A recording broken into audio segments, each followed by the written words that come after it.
Halo, perkenalkan nama saya Dionysius Aryoguratama dengan NPM 6071901043. Di sini saya akan menampilkan hasil review saya terkait dengan kritik terhadap birokrasi beserta alasan-alasannya dari buku The Case of Bureaucracy.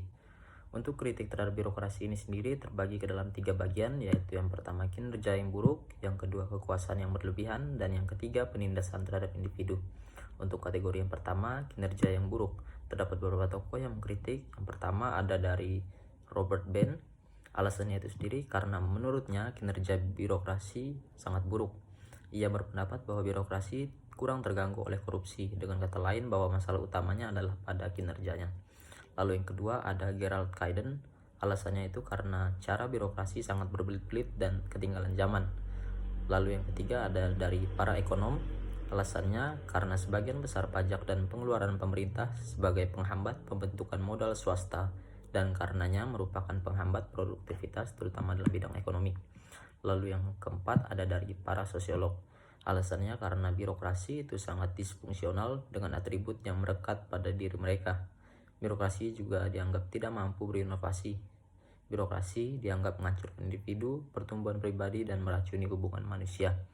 Lalu di kategori yang kedua, kekuasaan yang berlebihan, ada tokoh Max Weber dengan alasannya karena dia meragukan penguasa birokrasi dalam tanda kutip SDM di dalamnya untuk mengontrol dan melakukan tugasnya dengan baik.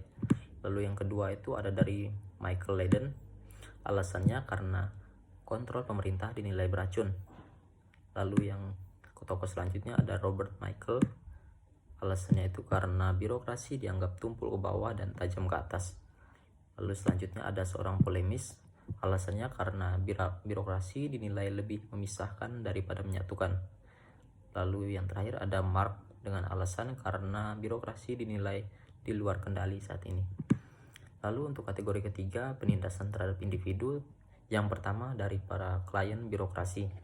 Alasannya karena birokrasi melakukan beberapa kejahatan, salah satunya adalah memperlakukan orang tersebut sebagai kasus belaka.